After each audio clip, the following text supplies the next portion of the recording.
ఈరోజు స్కూల్ ఎడ్యుకేషన్కి వచ్చేగల 50% మంది పిల్లలు ప్రైవేట్ పాఠశాలల్లో చదువుతున్నారు. ఆ ఇంటర్కి వచ్చేగల అది కొంచెం స్క్యూ అవటం జరుగుతుంది. దానికి ముందర నా ఆలోచన ఏంటంటే ముందర ప్రభుత్వ పాఠశాలను బలోపేతం చేయాలి, ప్రభుత్వంలో జూనియర్ కళాశాలను బలోపేతం చేసి వాళ్ళకి పోటీ పడాల లక్ష్యంతో మనం కొన్ని అనేక సంస్కరణలు తీసుకొచ్చాం. దాంట్లో భాగంగా కొన్ని చట్టాలు కూడా చేస్తాం జరుగుతుంది. ఇది ప్యారల్గా ఒక భాగం అయితే ప్రైవేట్ యజమాన్యంతో కూడా కమిషనర్ గారు టైం టు టైం మీటింగ్లు పెట్టుకుంటున్నారు. ఐ థింక్ ఫస్ట్ మీటింగ్ వచ్చే వారం పెట్టుకుంటున్నారు. పెట్టుకుని ఇవన్నీ కూడా వాళ్ళ దృష్టికి తీసుకెళ్లి ఎట్లయితే మీరు అన్నట్టు ఫిజికల్ ఎడ్యుకేషన్ కూడా కీలకమైన పాత్ర ఉంటుంది ఒక చైల్డ్ ని మోల్డ్ చేసే దాంట్లో.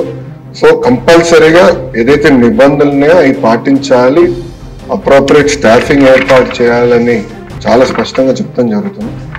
ఇంతేకాకుండా లాస్ట్ పాయింట్ మీరు చెప్పింది ఇప్పుడు జీతాలు సకాలంగా చెల్లిస్తున్నారా, ఎంతమంది ప్రైవేట్ పాఠశాలల్లో ఉపాధ్యాయులు ఉన్నారు, దానిపైన మొన్న ఒక ఇష్యూలో జరిగితే దానిపైన మేము డీటెయిల్స్ సేకరిస్తున్నాం. కొంచెం ఫీడ్బ్యాక్ వచ్చింది దానిపైన. అంటే వాళ్ళ పాన్ నంబర్, ఆధార్ నంబర్ ఇచ్చేదానికి అనుకూలంగా లేరంటే దాన్ని ఎట్లా చేయాలి దానిపైన వచ్చే వారం ప్రైవేట్ యజమానితో కూడా కూర్చుని వాళ్ళకున్న సమస్యలతో పాటు ప్రభుత్వానికి ఎలాంటి ఇన్ఫర్మేషన్ కావాలి, అది ఎట్లా హోలిస్టిక్ ఎడ్యుకేషన్ కి ఆ ఇన్ఫర్మేషన్ ఏదైతే అవసరం ఉందో అది తీసుకుని ఒక ఆన్లైన్ మెకానిజం ద్వారా చేయాలనే లక్ష్యంలో మన ప్రభుత్వం పనిచేస్తుంది.